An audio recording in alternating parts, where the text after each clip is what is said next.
Welcome to অঙ্ক কি কঠিন।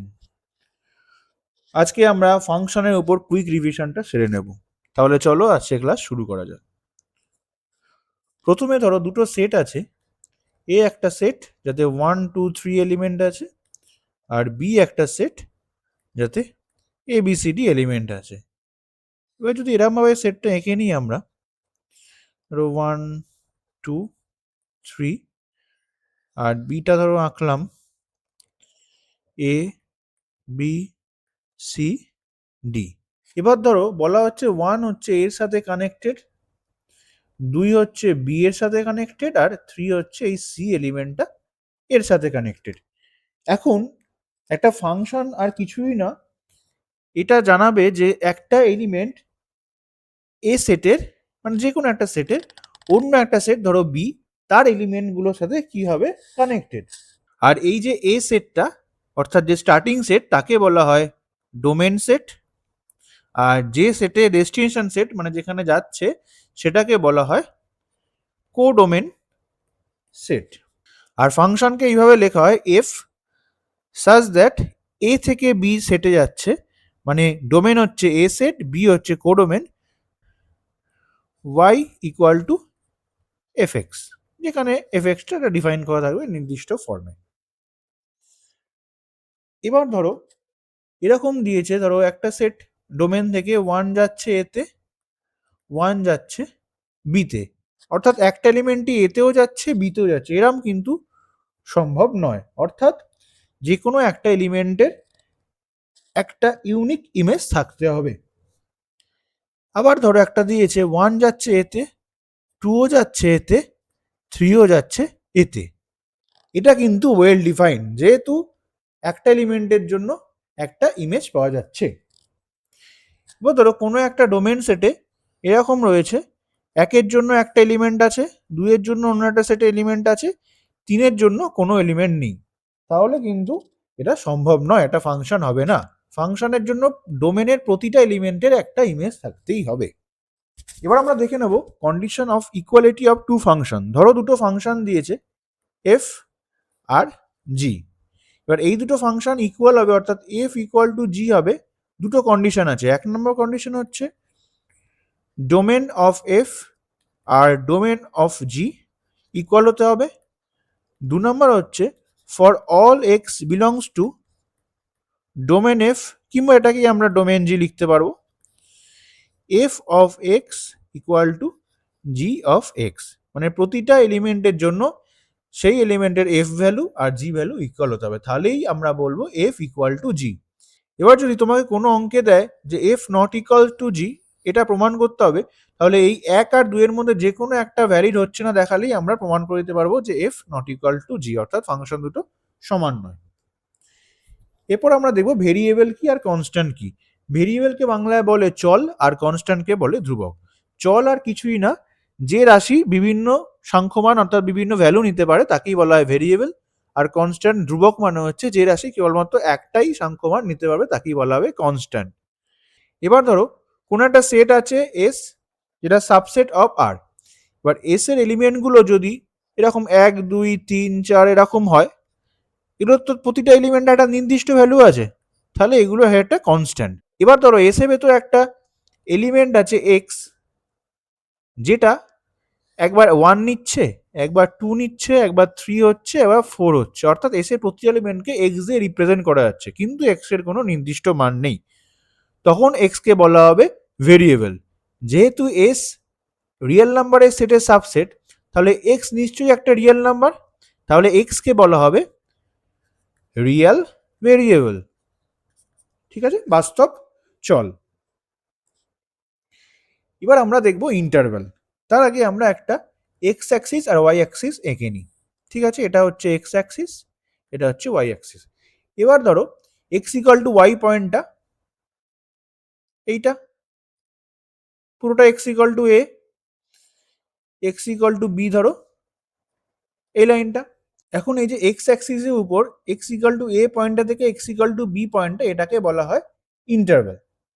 এর মাঝে যদি কোনো একটা এলিমেন্ট থাকে ধরো ওয়াই, ওয়াই যেটা এর থেকে বড় বা সমান কিন্তু বি এর থেকে ছোট বা সমান।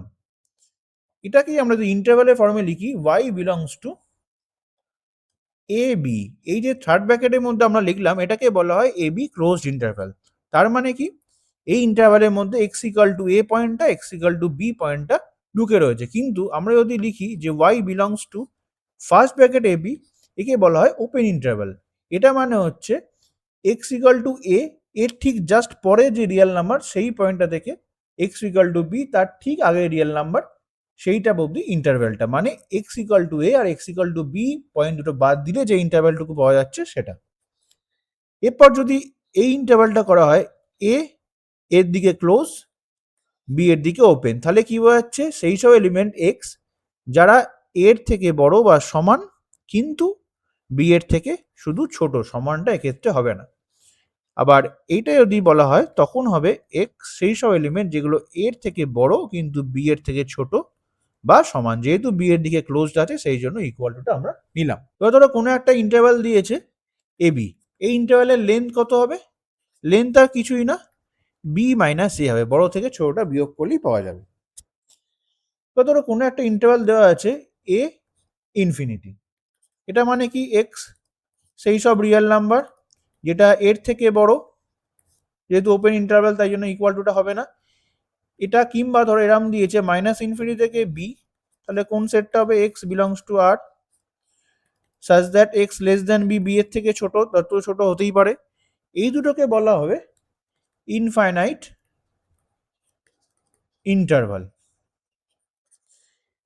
এখন দেখো এই দুটো ইন্টারভ্যালের ক্ষেত্রে প্রথমটা ক্ষেত্রে নিচের বাউন্ডারি আছে এক্স এর থেকে বড়, অর্থাৎ নিচের বাউন্ডারিটা আছে কিন্তু উপরের বাউন্ডারিটা নেই, অর্থাৎ কার থেকে ছোট সেটা বলা যাচ্ছে না। আবার সেকেন্ড কেসটা দেখো, এখানে এক্স বি এর থেকে ছোট অর্থাৎ আপার বাউন্ডারি আছে কিন্তু নিচে কতটা নিচে হতে পারে বা কতটা নেগেটিভ হতে পারে সেটা বলা যাচ্ছে না, অর্থাৎ লোয়ার বাউন্ডারি নেই। এই ধরনের ইন্টারভ্যালকে বলা হয় আনবাউন্ডেড ইন্টারভ্যাল। আর এরকম যে এবি রয়েছে যার যার লোয়ার বাউন্ডারি আর আপার বাউন্ডারি দুটোই আছে তাদেরকে বলা হয় বাউন্ডেড ইন্টারভ্যাল।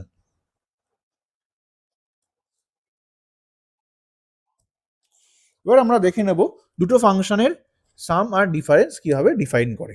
ধরো একটা ফাংশন এফ রয়েছে যেটা এ থেকে রিয়েল নাম্বারের সেট আর এ যাচ্ছে, আর একটা জি আছে যেটা বি থেকে রিয়েল নাম্বারের সেট আর এ যাচ্ছে, যেখানে এ আর বি দুটোই আর এ সাবসেট।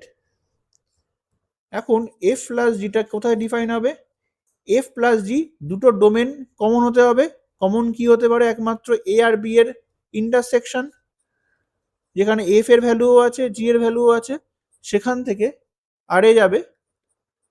ডিফাইন কিভাবে হচ্ছে, F plus G X equal to F X plus G X for all X belongs to A intersection B. সেরকম ভাবে ডিফারেন্সটা কিভাবে হতে হবে, এ ইন্টারসেকশন বি থেকে আর such that f minus gx equal to fx minus gx for all x belongs to a intersection b, মানে function ভ্যালুগুলোর বিয়োগফল আর যোগফল হচ্ছে f প্লাস জি আর f মাইনাস জি। এবার দেখে নিই গুণফল আর ভাগফল। গুণফলটাও সেম, f আর যদি দুটো ফাংশন থাকে এটা a ইন্টারসেকশন b থেকে আর এ থাকবে such that f g x equal to fx into gx for all x belongs to a intersection b, simple একদম। আর ভাগের ক্ষেত্রে একটা কন্ডিশন থাকবে যে f by G a intersection b minus সেই সব x যার জন্য gx ইকুয়াল টু 0 হবে সেটা বাদ যাবে, যেহেতু gx টা নিচে হবে তো নিচে কোনো 0 থাকলে আনডিফাইন্ড হয়ে যাবে, সেই জন্য এই কেসটা বাদ দিয়ে বাকি a ইন্টারসেকশন b এর মেম্বার থেকে আর এ যাবে। কি হবে ডিফাইন হচ্ছে f by G X equal to F X by G X for a all X belongs to এই যে এই সেটটা। ঠিক আছে, পরিষ্কার?